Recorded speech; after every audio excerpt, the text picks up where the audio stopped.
If you found a shortcut to achieve your dreams, to skip all the hard work and go straight to the reward, would you take it? Well, remember how Louie Duck technically schemed Glumgold into winning a bet with Scrooge that ultimately wound up with DuckTales' so-called evil triplet taking ownership of both of their fortunes? Yeah, well, about that. I'm keeping it all so I can be the richest duck in the world! That's right, Louie Inc. just got a major upgrade, and all Louie had to do was betray the head of the McDuck clan and scheme him out of his entire fortune.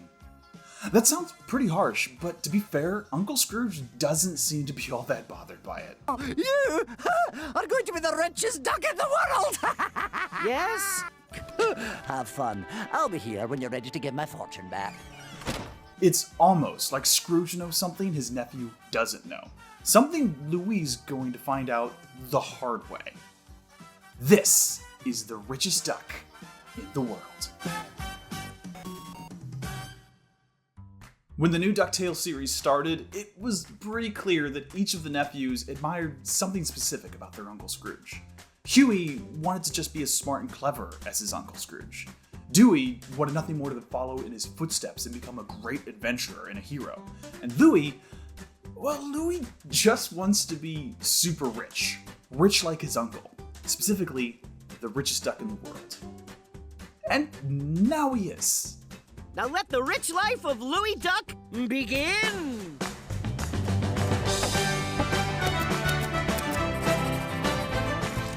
I really didn't expect this to happen so soon, but it's actually a pretty good payoff for what's happened throughout the rest of the season.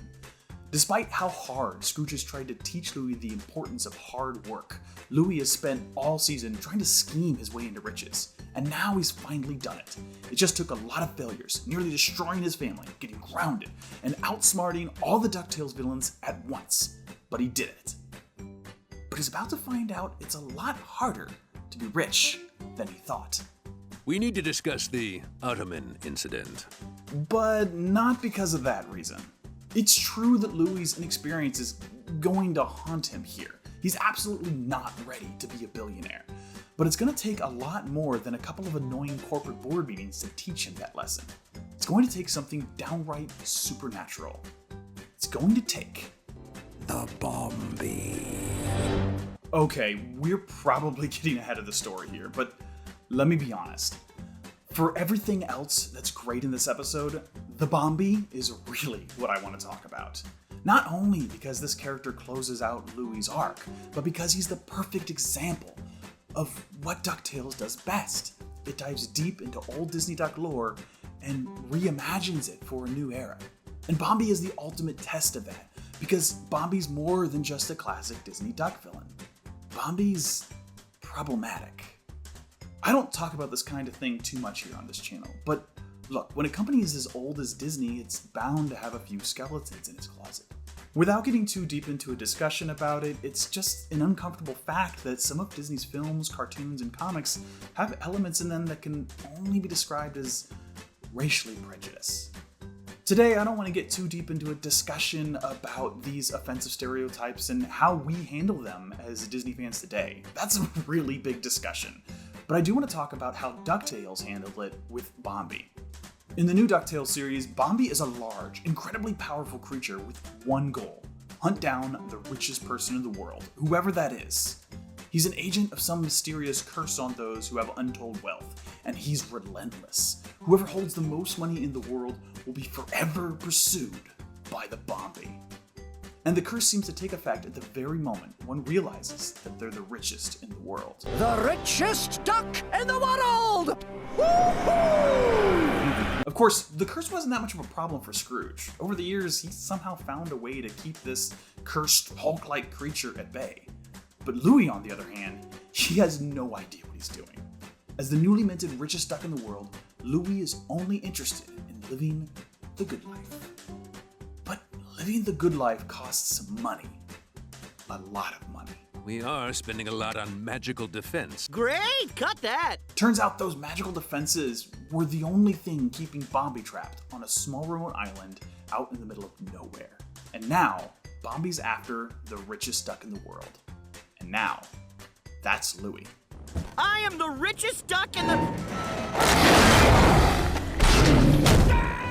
That's not the original story of the Bombie, but it might be the essence of what makes this such a great adaptation.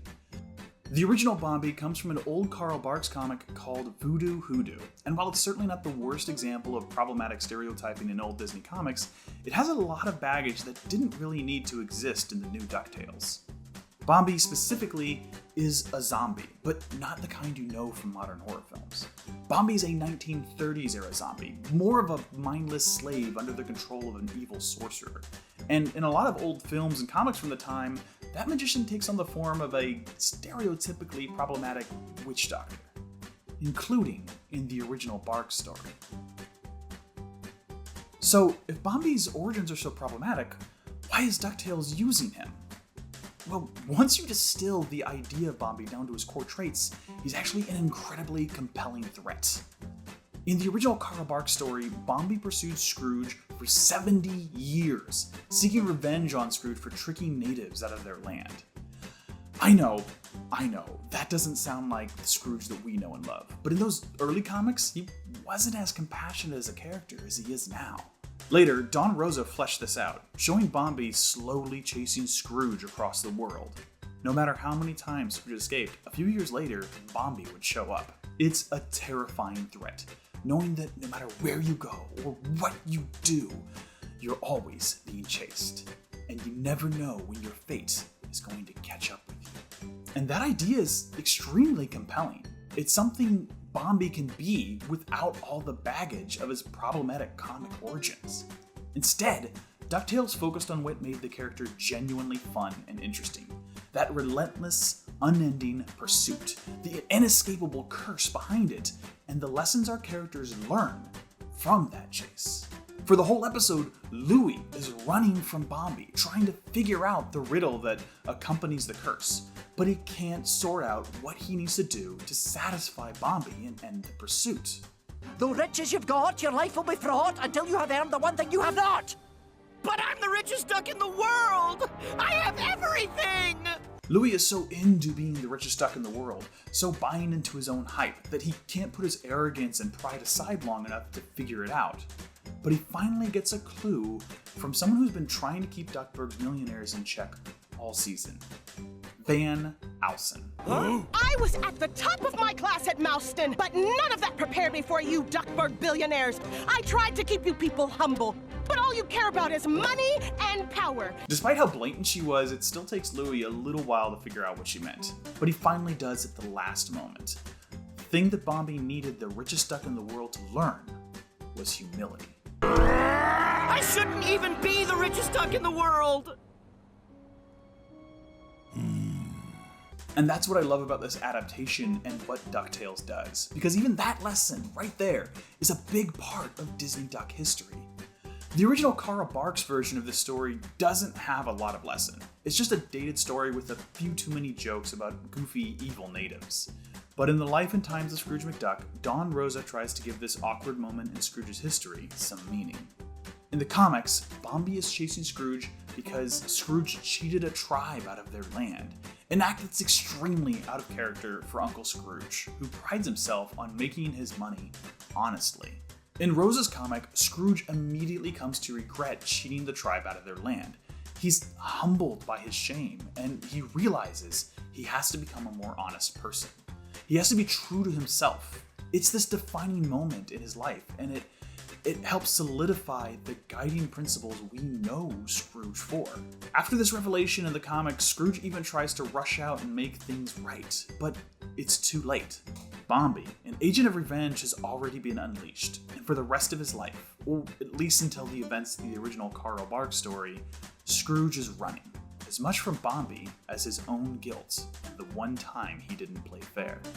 The DuckTales episode message is a little more simple. It's about learning humility, that you aren't the greatest, best person in the world just because you're the richest. It's about learning that no matter what you've done in life, there's things you can't do on your own, and that being richer doesn't make you better than other people. And I think that's a wonderful way to update an old story for modern times. This episode largely closes out Louie's story for the season. He's grown, he's learned his lessons, And at the end, he even gives McDuck Enterprises back over to his Uncle Scrooge.